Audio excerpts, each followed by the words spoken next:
We're walking through a forest in northeastern France. In September 1914, German forces broke through here and created a bulge in the French line. The French tried to take it back. They failed. What we're looking for today are fortifications, trenches, bunkers, concrete structures that were supposed to hold this line permanently. Here's what happened. September 1914. The Battle of the Marne had just ended. German forces pushed into this gap between Verdun and Nancy. On September 24th, they captured Saint Mihiel. By the end of the month, they'd created this salient, this bulge, pushing 25 kilometers into French territory. That's about 15 miles deep. The French counterattacked. October 1914, failed. Spring 1915, failed again. The salient stayed, and as the front stabilized, both sides dug in. But the Germans had the advantage. They held the high ground, they controlled the roads, and they had time to fortify.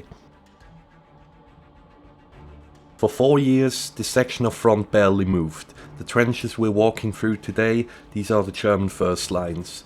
The main line of resistance, this was the front. Today we will have a look at what remains of the positions. We will explore the area about 2 kilometers southeast of Saint Baussant, which is located 10 kilometers east of Saint Mihiel, and examine these trench sections that you can see here. So this line froze. For 4 years, from 1914 to 1918, the Germans held this ground, and that gave them something rare in World War I, time. Time to build, time to reinforce, and time to create fortifications designed to last forever. Walking through this forest, you wouldn't know a war happened here. The trees are thick, undergrowth dense, the birds are singing, and it's pretty peaceful. But every few meters the ground changes, a depression, a mound, or a crater. The forest floor is irregular and textured. That's the signature of battlefield terrain. A century later, the earth still remembers. Now, let's see what they built. Most trenches on the western front were earth and timber, with wood planks holding back soil. But the Germans had time and materials here, so they built in brick. In some sections, they built in concrete. This wasn't meant to last months, it was designed to be permanent. Construction like this required skilled labor, masons, bricklayers, engineers. The German army organized entire construction battalions specifically for building permanent fortifications. They worked behind the lines, sometimes under fire, laying brick by brick, or pouring concrete. It's easy to talk about these trenches as engineering, as military architecture, but we shouldn't forget what they represent. This ground killed tens of thousands of men, French soldiers who attacked these positions, German soldiers who defended them. From 1914 to 1918, this section of front consumed lives constantly, not in massive battles, but in steady attrition. Patrol actions, raids, artillery exchanges, daily casualties that never made headlines but accumulated into staggering totals. Most of those men have no graves. Their bodies were never recovered, never identified. They're still here, somewhere in this soil. The forest has grown over them. The concrete and brick survived, the steel survived where protected, but the men are gone. Only their names remain, carved on memorials in nearby towns. Names without faces, lives without stories. That's what makes preservation of these sites important. Not just the physical structures, but what they represent, the cost and the sacrifice. The reality that war isn't glory or adventure, but mud and fear and death. The oval openings in the trenches lead down to dugouts, shelters for the soldiers. During an artillery bombardment, the men would go on the ground and wait. When the shelling stopped, they'd come up, man the firing positions, and prepare to stop the attack. The German manual from 1916 was explicit. The forward line needed maximum protection because holding it meant the enemy had to start over. Lose the first line and you're fighting from weaker positions behind. So they built these dugouts deep, 5 to 6 meters below ground, that's 16 to 20 feet. Life in these trenches followed a routine. Soldiers rotated through the line, spending maybe a week in the front trenches before rotating back to reserve positions. But even with rotation, life here was brutal. Cold, wet, constant artillery. The dugouts were the only real shelter. Dawn was the most dangerous time. Stand to, everyone up, weapons ready, watching for attack. The French would do the same in their trenches. Both sides expected attacks at dawn, so both sides manned their parapets fully. An hour of tension, watching the mist lift, waiting. Then, if nothing happened, stand down. The day was spent on maintenance, repairing parapets damaged by shells, strengthening dugout entrances, filling sandbags, clearing drainage channels, bailing water. Endless small tasks to keep the position functional. Afternoons were quieter. Soldiers slept, wrote letters, played cards, cleaned weapons. Artillery fire was random. Sometimes nothing, sometimes intense barrages lasting hours. Evening brought stand to again. Same routine as morning, everyone up, weapons ready, watching. Then darkness. Night was when real work happened. Patrols into no man's land, repair work on wire obstacles, supply parties bringing up ammunition, water, food. Most movement happened in darkness, when French observers couldn't directly artillery fire. This section is completely overgrown now. You can see the depth and the width of the trench, about 80 centimeters across the bottom, which is 2.5 feet, just wide enough for one man to pass another. Every 8 meters or so, there's a wider section, a curve, so to say, a traverse. These were blast walls. If a shell landed in the trench, the traverse contained the explosion and stopped fragments from traveling down the line. The manual specified minimum width, 4 meters at the crown, which is about 13 feet, thick enough to absorb a direct hit. These fortifications evolved over 4 years. September 1914, front stabilizers, initial trenches all hasty, earth and timber, minimal protection. 1915, trenches deepened, widened, reinforced. Timber replaces loose earth, dugouts excavated. 1916, after Verdun demonstrates timber's inadequacy against heavy artillery, Germans begin building in concrete. 1917, concrete construction accelerates, entire trench sections lined with masonry or poured concrete, deep dugouts reinforced with concrete ceilings. And this is concrete, a bunker, an observation post. The construction is reinforced concrete and you can see where the steel rebar was embedded inside. The Germans started using reinforced concrete extensively after 1916. Before that, most structures were timber and earth, but timber splinters under shell fire and earth collapses.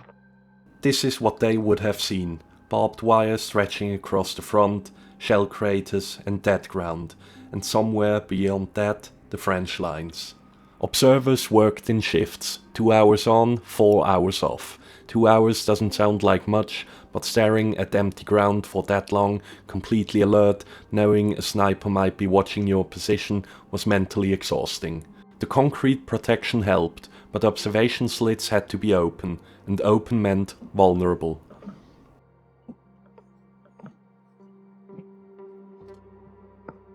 This section has been cleared and partially restored, which lets you see the original work. The bricks are still here, the mortar joints are visible. This wasn't rough field construction, this was deliberate, skilled labor. The Germans had 4 years to build this and they used that time.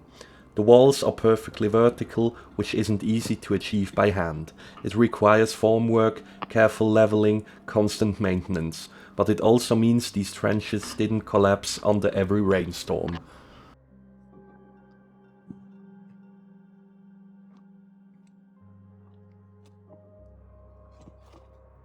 Most of these dugout entrances have collapsed, a century of rain, vegetation and freeze. The timber supports rotted and the earth fell in, but you can still see where they were.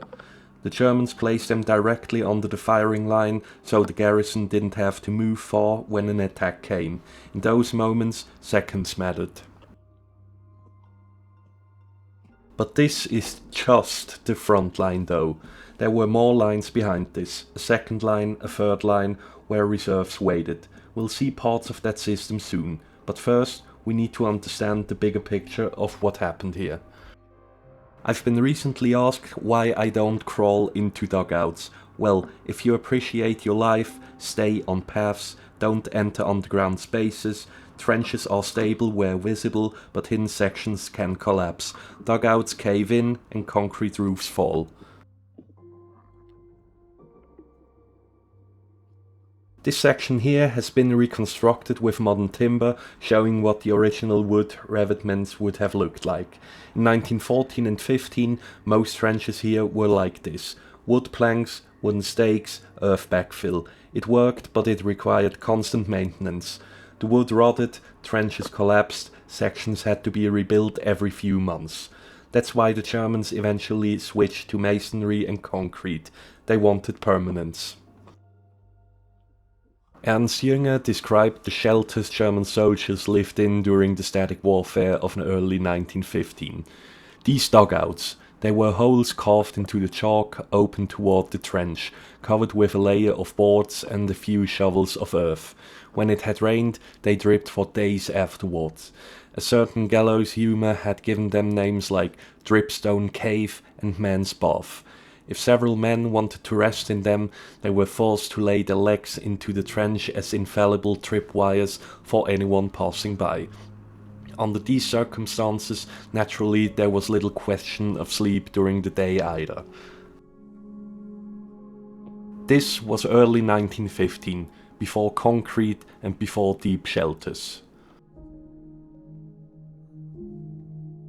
But back to the Saint Mihiel Salient and Saint Baussant.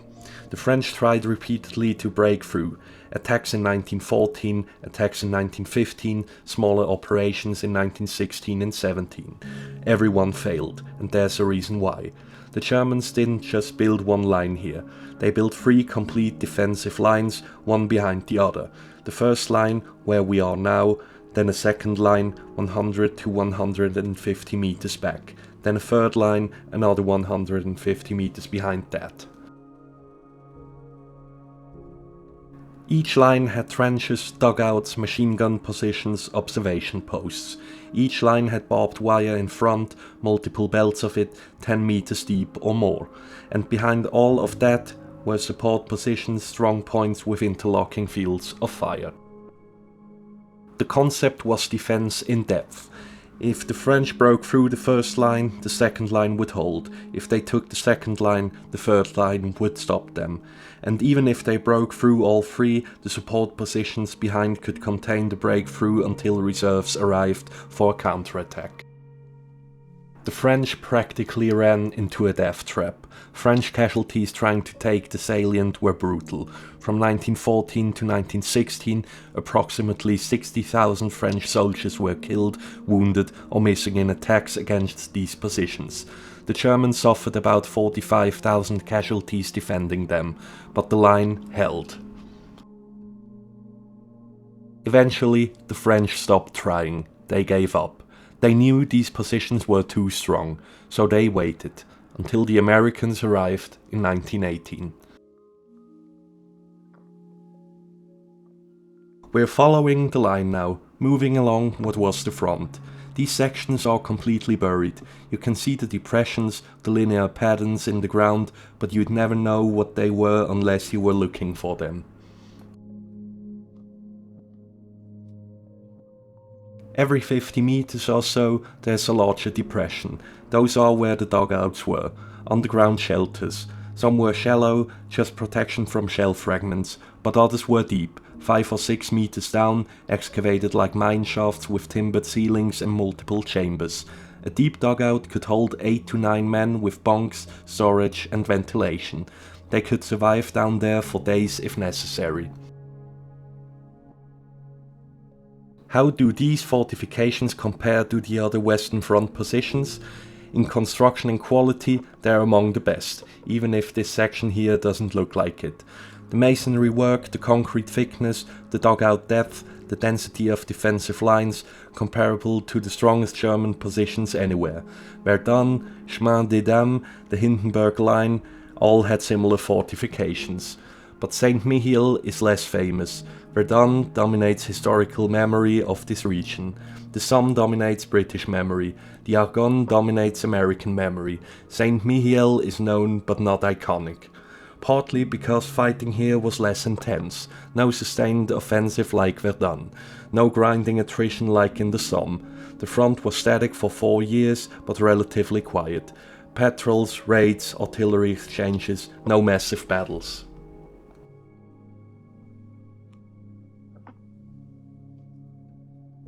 So the salient lacks the emotional weight of other battlefields, but the fortifications are equally significant.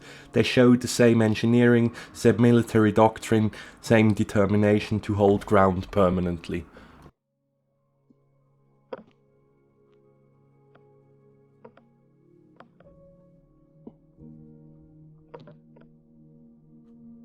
This is a machine gun post, a German pillbox. It's concrete and heavily reinforced. The walls are at least 30 centimeters thick. The roof is collapsed, but you can still see the layers. Concrete, rebar, more concrete. This would have housed a machine gun crew, 2 or 3 men. The weapon fired through a narrow opening in the wall, giving it flanking fire. This was critical. The Germans didn't place machine guns to fire straight ahead. They placed them to fire sideways across the front of neighboring positions.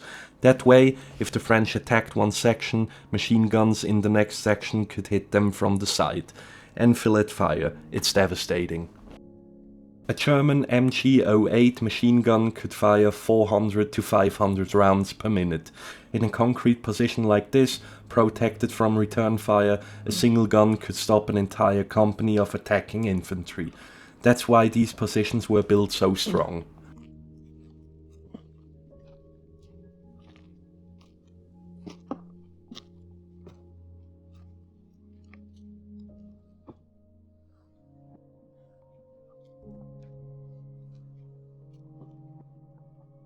More concrete throughout this entire section. Some of these walls have collapsed, but you can see the thickness, the layering, the steel reinforcement inside. This level of construction wasn't standard in 1914 or 15. It came later, probably 1916 or 17. After Verdun, after the Somme, the Germans realized that timber and earth couldn't survive modern artillery, so they switched to concrete for everything that needed to last: front lines, support positions, command posts, and aid stations. In August 1916, the German and Austro-Hungarian armies published updated guidelines for field fortifications.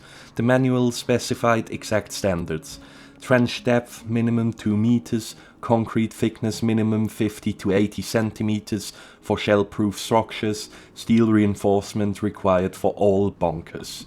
These weren't suggestions, these were requirements, and this is what they produced. As I said, trenches had to be at least 2 meters deep, dugouts had to be 4 to 6 meters below ground to survive heavy shells. Any structure that needed to be shell-proof had to be reinforced concrete with walls at least 50 to 80 centimeters thick. But concrete wasn't enough. You needed steel reinforcement, rebar, round iron bars, 10 to 30 millimeters in diameter. The manual recommended 2 layers, one near the outer surface and one near the inner surface.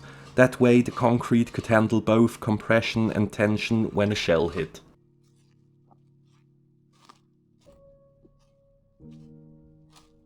This required massive resources: cement, gravel, steel, timber for formwork. It required labor, soldiers, engineers, sometimes civilian workers, and it required time. You couldn't build this overnight. But at Saint Mihiel, the Germans had the time. 4 years. So they built. Not just trenches, but permanent fortifications designed to hold this line indefinitely. Getting materials to the front was its own challenge. Cement came in 50-kilogram bags, steel reinforcement bars in 6-meter length. All of it transported by truck, by rail, by horse-drawn wagon, then hand-carried the last kilometer to the construction sites. We're still moving along the line. These sections are all overgrown now.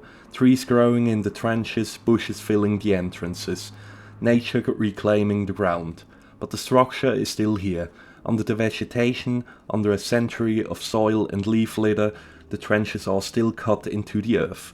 The brick walls still stand in places. The concrete is still solid. That permanence is what the Germans were building for. They didn't think this war would end in 1918. They thought they'd be here for years.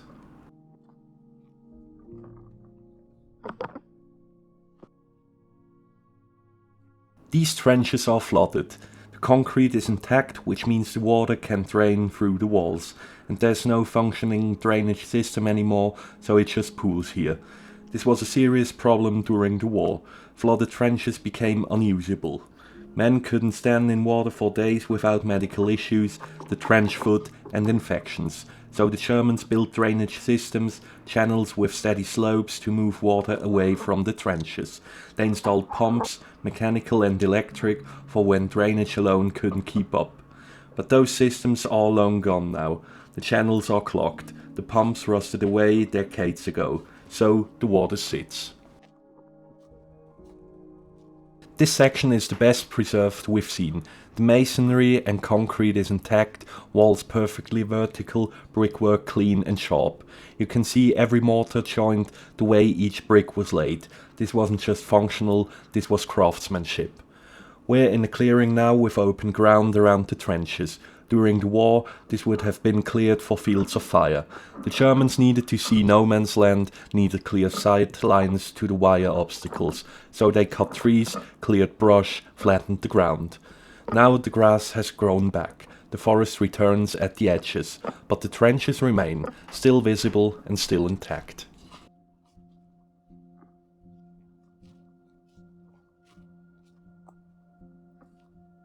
Now look at this, shells and shell fragments embedded in concrete. You can see the metal, the shrapnel pressed into the surface. These aren't original to the wartime construction, of course. The people who maintain this site, who clear vegetation and preserve what's left, they've created a display here. Artifacts found in this sector embedded in fresh concrete. It's like an open-air museum. And it makes sense. When you clear trenches, when you dig through a century of soil, you find things. Shell fragments everywhere, equipment pieces and personal items. Most of it corroded beyond recognition, but some pieces are intact enough to identify.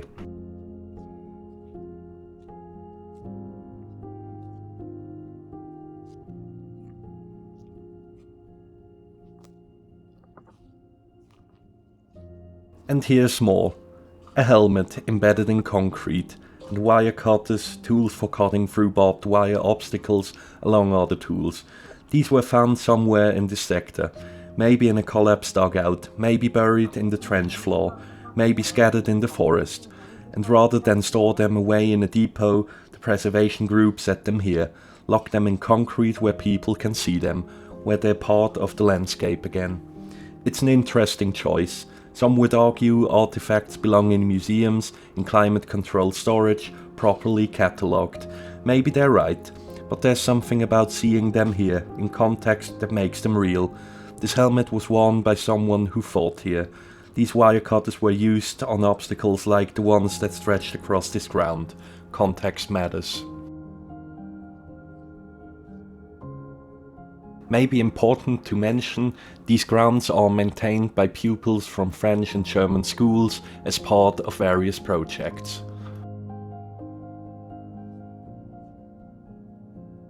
By September 1918, this line had been here for 4 years. It was one of the strongest defensive positions on the Western Front, and then it fell, in 12 hours. On September 12, 1918, the American First Army attacked. 500,000 men, coordinated artillery, tanks, aircrafts. The Germans, already weakened by years of war and already planning withdrawal, couldn't hold. By September 13th, the salient was collapsing. By September 16th, it was over. American troops moved through these trenches we just walked through in September 1918. They found them abandoned. The Germans had retreated during the night, equipment left behind, dugouts empty, the wire cut or blown apart by artillery. positions that were supposed to hold forever had been abandoned, not because they failed structurally, but because the war had moved on. The Americans occupied these positions, then they moved forward toward the Meuse-Argonne, and the trenches were left, empty, silent. The wire was eventually cleared, the dugouts collapsed over time, the forest grew back, the war was over. But the concrete remained, the masonry remained, because that's what they were built to do, remain. Saint Baussant, a forgotten section of the Western Front. The Germans built these fortifications to hold this line forever. They held for 4 years. Then they fell in 1918. This is what's left when permanence fails.